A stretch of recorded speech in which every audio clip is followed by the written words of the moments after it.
How could you let this human being, a child, stay up there dead like that?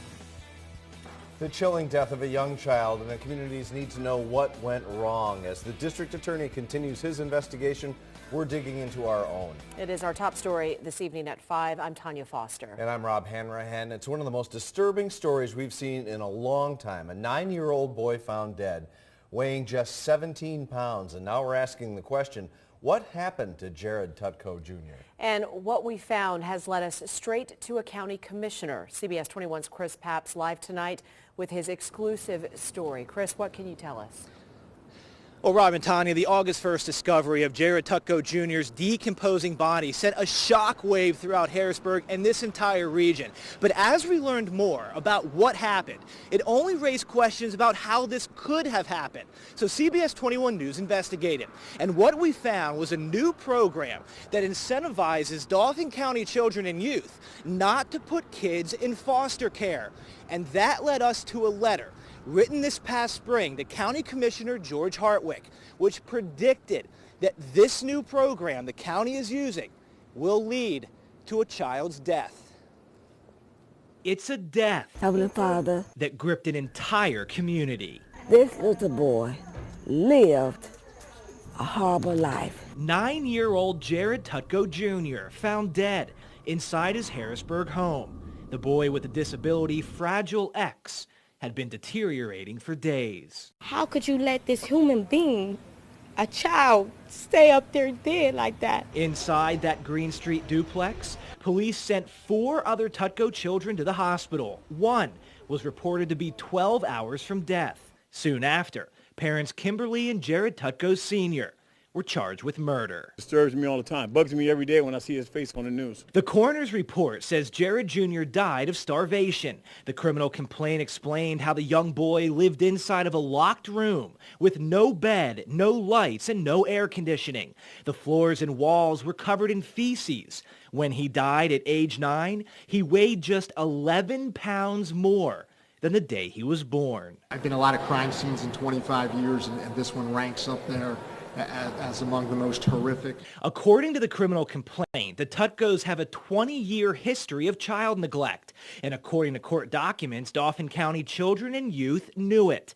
In fact, CYS was inside the Tutko home 7 months before the boy's death, after a call to the child abuse hotline. This is one of the toughest cases I've ever worked on. Court papers explain when the Tutkos lived in New Jersey, Jared Jr. was in foster care. But when the family moved to Central PA in 2006, he was returned to his parents. Via Right to Know request, CBS 21 discovered this has become more common. Since 2011, the number of children in foster care in Dauphin County has dropped by 40%.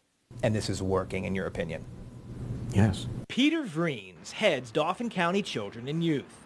Due to the ongoing criminal investigation, he could not discuss the Tutko case, but he could discuss this, the demonstration project.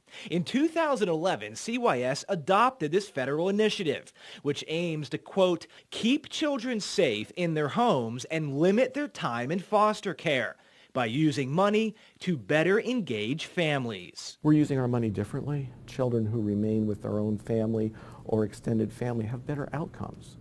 We've seen that. The data shows that. Since 2011, 4 of the 5 Pennsylvania counties picked for this project have seen significant decreases in foster care placements. The focus is not simply to reduce out-of-home placements. We are really focusing on children's well-being. But not everyone at CYS agrees. During this investigation, we obtained this letter sent anonymously by a CYS employee to George Hartwick, the county commissioner who oversees the agency. The 2-page letter sent 3 months before Tutko's death predicts a child will die due to these agency changes, saying, quote, it's not if a child dies, but when a child dies. Understand things are falling apart in this agency. Families are not getting the services they need, and children are falling through the cracks. When CBS 21 first contacted Commissioner Hartwick's office about this letter earlier this fall, we were told via phone the office never received it and the commissioner never read it. But when we asked Vreens about this letter, he told us something very different. When did you first hear of this letter? 2 or 3 months ago. Did it come to you from the commissioner's office? It was within the county. With that statement, we recontacted the commissioner's office last month, which suddenly changed its position. Hartwick's office now acknowledges it received the letter, and the commissioner read it, but he declined an interview to talk about it. Well, I thought it was a very unprofessional letter. I don't see it as a prediction that came true at all. It was clearly from a disgruntled employee. It's not going to lead to any changes that you feel are necessary. No.